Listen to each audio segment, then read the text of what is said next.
Перевозил наркотики, попал в ДТП и подрался с полицейскими. В Казани будут судить 35-летнего Антона Счуса.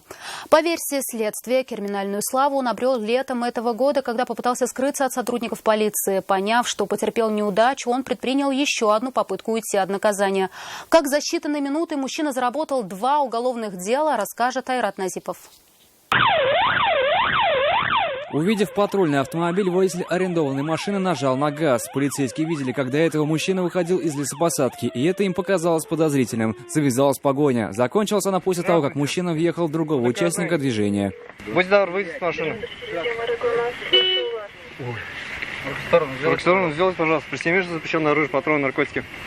Когда полицейские решили перепроверить его слова и открыли сумку, мужчина занервничал и пустился, что называется, во все тяжкие. Ой, а что с ним не то? Стрелять сейчас будет у него походу. Он пытался избежать уголовной ответственности всеми силами, не понимая, что только усугублял свое положение. Он ударил стражей порядка, а затем, отобрав у него перцовый баллончик, распылил в лицо. Ё-моё. Все было тщетно. Мужчину задержали. Позднее он объяснил свое поведение. Испугался, у меня приступ паники, который случился, и инстинкт самосохранения. Я попытался вырваться, убежать, и небольшая стычка с сотрудниками ДПС.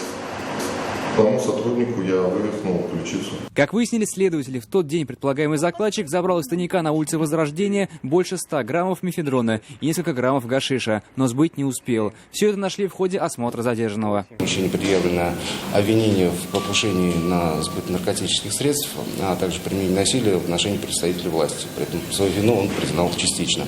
Судом по ходатайству следователя в отношении него избрана мера пресечения в виде заключения под стражу. Дело передано в суд. В ближайшее время будет дан старт процессу. Айрат Назипов, Наиль Абдуллин, вызов 112.